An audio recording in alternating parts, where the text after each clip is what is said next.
check natin yung container. Baka may damage o kaya walang silyo. Para dito pa lang sa loob, ano na natin, ang magiging problema kung may problema.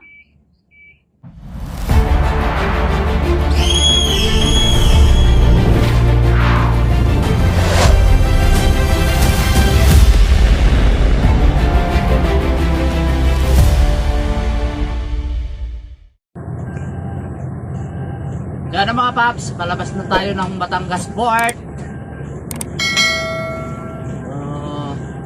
Napaka-cute na ating ng uniform, bagong uniform.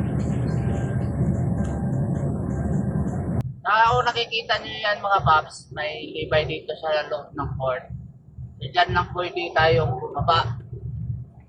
Kaya tatabi tayo dyan, parada tayo dyan, check natin yung container. Baka may damage o kaya walang silyo. Para dito pa lang sa loob, ano na natin, magiging problema kung may problema. So, tingnan natin kung walang butas, walang yupe. Yan. Sapatos lang tayo mga paps. Kailangan bumaba. Tayo. Hard hat. Kaya titingnan natin kung may butas. I-check natin.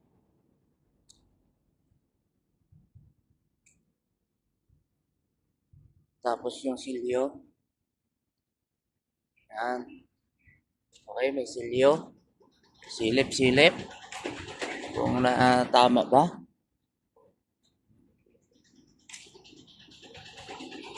Sa labas na natin to i-twist lock.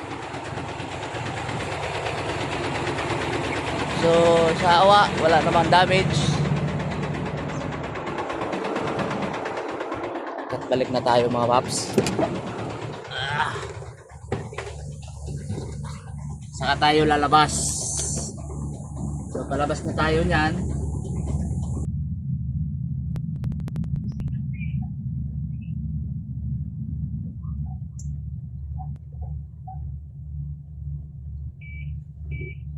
Kuhanin lang natin yayar.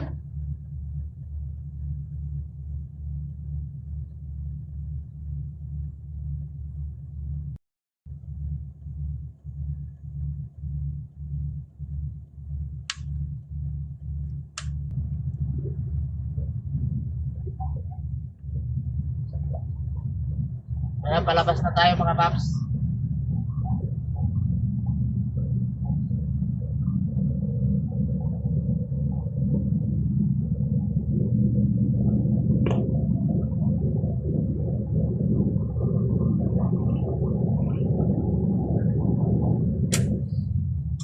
So, paparada muna tayo dito saglit at ipapa-tuslak natin sa painante.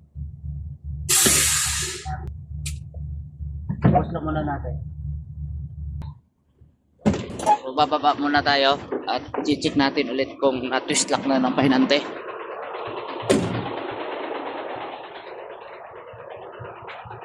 Kaya naka-tuslak.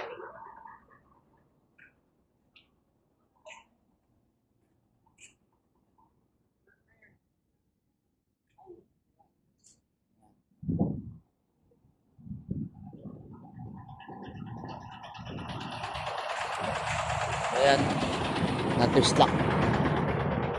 So, tara na.